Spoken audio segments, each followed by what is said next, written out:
our heart and our passion is really believing that Jesus can transform a nation in one generation.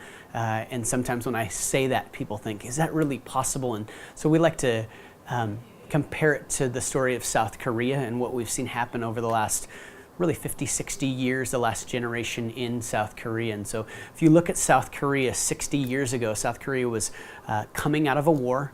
It was one of the poorest nations in the world, and it was highly culturally Buddhist.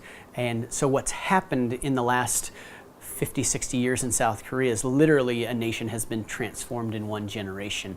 And so 60 years later, we see that depending on the statistics, 35 is a kind of an average good statistic of 35% of Korea is Christian now, and they're not nominal Christians. Most of them are intense fasting, praying, if you've been around Korean Christians.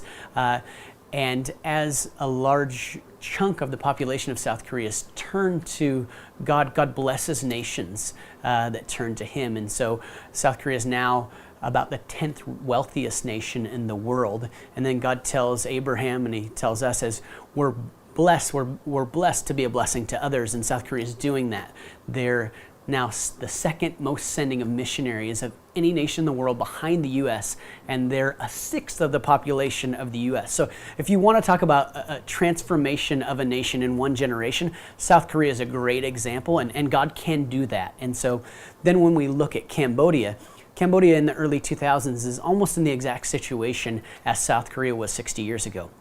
Coming out of a war, one of the poorest nations in Asia about 10 years ago, and highly culturally Buddhist. And so the thing that God birthed in my heart was, what is the future of Cambodia? What's it going to look like in 50 or 60 years? Is it going to be a success story where the body of Christ stepped up in the window of opportunity that God gave us and see a success story like a South Korea or not? And really, you see such a stark contrast when we look at even the recent news of South Korea and North Korea, and what it looks like when God is focused on in a generation in South Korea, and then the contrast of that in North Korea when God is not at all welcome and absent. And what a stark contrast and a picture that is to make us think about the future of what's going to happen in Cambodia.